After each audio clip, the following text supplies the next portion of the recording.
Hi, I'm Dana. Welcome to Tools and Tips to Owning Your Worth.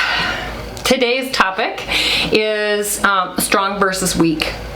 They're just words, right? So I would like to take a little bit deeper dive into some misnomers and maybe challenge the way that you think about strong or weak. To my subscribers, thank you. Thank you so much for joining me on this journey. I appreciate you so very, very much. If you are new to the channel, welcome. I hope that what I talk about today resonates with you. If it does, please like the episode, and if it really resonates, please subscribe. And to all of you, please add comments. If you want additional information, you want to continue the discussion, or you have a question for me, please add it in the comments below.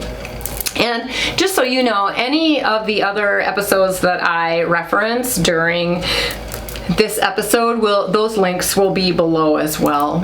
So I really thought it would be interesting to talk about strong versus weak, simply because those are words that get thrown around a lot, and they have a lot of ownership to them. Okay, I am going to add the link to The Power of Words, which is an episode that I did previously that really kind of lays the foundation for this one.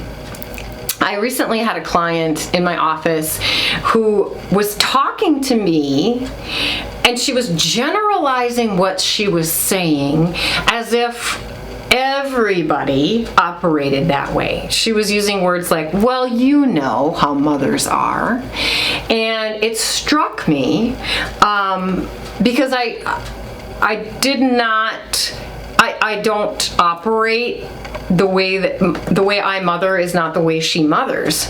But it made me start thinking, like, how often we learn from our ancestors, or we learn from respected coaches and teachers, or respected elders in our jobs and our environments, and then we take what they are saying to us and we are like, yeah, that's the way of things.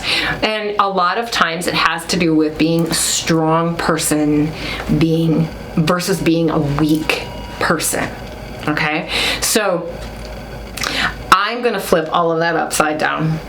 So the idea of strong for many, many of us, especially if you were born male, is that you do not show emotion. You do not share your pain. You do not share your sadness, or your anguish or your frustration. You're strong, right? So you keep all that bottled up because showing emotion is weak, or crying is weak. So what I would like to say to all of you is that is not true. I would like to replace those words, strong and weak, with healthy and unhealthy.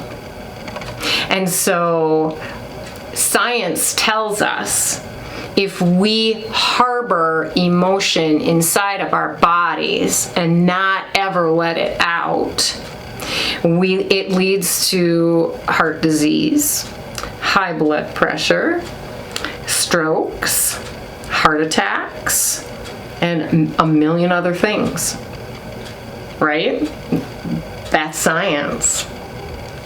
So if we use the words healthy and unhealthy versus strong and weak, and really when you hear someone say that, well, I'm weak, replace that with healthy and see what it does to the statement.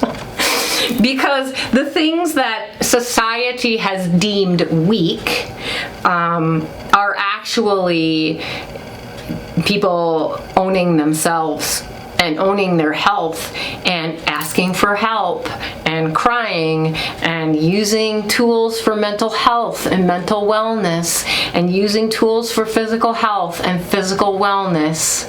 And there's nothing more valuable than support And so if we abide by being weak and gleaning assistance in any way it's offered from other people, in my book, that's not weak at all. It's the healthiest way to live. Nobody in this entire universe is an island.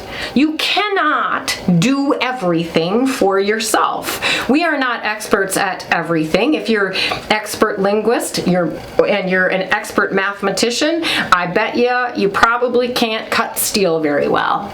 You know, I mean, nobody is autonomous in that way. And so what I'd really like you guys to talk about and think about, especially with different generations of family or friends, is this idea that what we've seen and been told is strong historically really just needs to shift and kind of be thrown out the window, because those things that were classified as weak are actually the strongest things. You know what's really strong? Sharing your feelings. That's strong. Sharing your emotions, having emotions, crying. Those are signs of strength, because it takes an extremely strong individual to own themselves and put their health first and own their worth and do what's necessary to be healthy. So that is what I wanted to talk to you about today. Thank you so much for stopping by. Until next time, namaste.